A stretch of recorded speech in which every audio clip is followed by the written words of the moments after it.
보다 적극적으로 목소리를 내는 모습이었습니다. 자, 그런데 사법개혁에 국민들의 관심이 집중된 건 다른 무엇 때문이라기보다는 내란 수괴의 구속 취소, 그리고 대선에 앞서 주권자의 선택권을 박탈할 뻔했던 결정 같은 분명한 배경이 있죠. 하지만 아직까지 당초 개혁 논의가 시작된 배경에 대해서는 뚜렷한 자성의 움직임도 입장 표명도 보이지 않는다는 지적이 나옵니다. 유서영 기자가 보도합니다. 윤석열 전 대통령 파면으로 치러지는 조기 대선을 불과 한 달 앞두고 있던 지난 5월 1일, 항소심 무죄 선고 36일 만에 대법원 전원 합의체가 이재명 당시 대통령 후보의 공직선거법 사건을 유죄 취지로 파기환송했습니다. 원심 판결을 파기하고 사건을 서울 고등법원에 환송한다.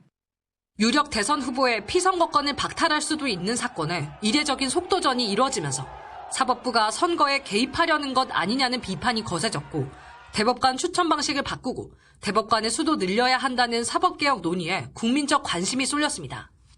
내란 특별재판부 설치와 중개 의무화 논란도 법원이 자초했다는 비판이 나오고 있습니다. 윤석열 전 대통령은 재판 출석을 계속 거부하고 재판은 길어지는 데다 내란 특검법이 만들어졌을 때의 기대와 달리 재판도 중개되지 않고 있습니다. 지기현 재판장이 윤 전 대통령 재구속기간 만료 전인 12월에 재판을 마무리하겠다고 했지만 전례 없는 구속 취소 결정을 했던 재판사의 말을 무조건 신뢰하긴 어려운 상황입니다. 하지만 사법부는 이에 대해 국민들이 납득할 수 있는 설명을 내놓기보단 이른바 사법개혁이 비상상황이라는 점을 강조하는 데 힘을 쏟고 있습니다. 사법의 어떤 독립성이나 재판의 객관성, 공정성에 대해서 시비를 불러일으킬 여지가 있기 때문에 사법부는 선출되는 권력이 아님에도 민주주의 사회에서 인권 최후의 보루라는 막중한 책임을 지고 있습니다. 이 역할이 가능한 건 판결과 결정으로 조금씩 쌓아올리고 있는 신뢰 때문이라는 걸 잊어선 안 될 겁니다.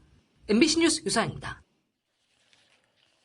김건희 특검이 재판에 넘긴 건진법사 전성배 씨는 윤석열 전 대통령 당선 직전엔 사이비 종교인 대선 캠프 중용 의혹이 불거지며 잠시 숨을 죽인 듯 했습니다.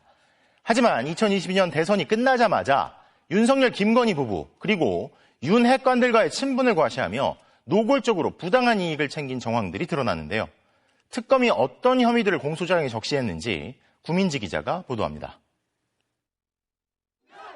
지난 20대 대선을 앞두고 윤석열 후보 캠프에 건진법사라는 사이비 종교인이 활동하고 있다는 의혹이 제기됐습니다. 우리 직원들 다 이리 와. 전부 다.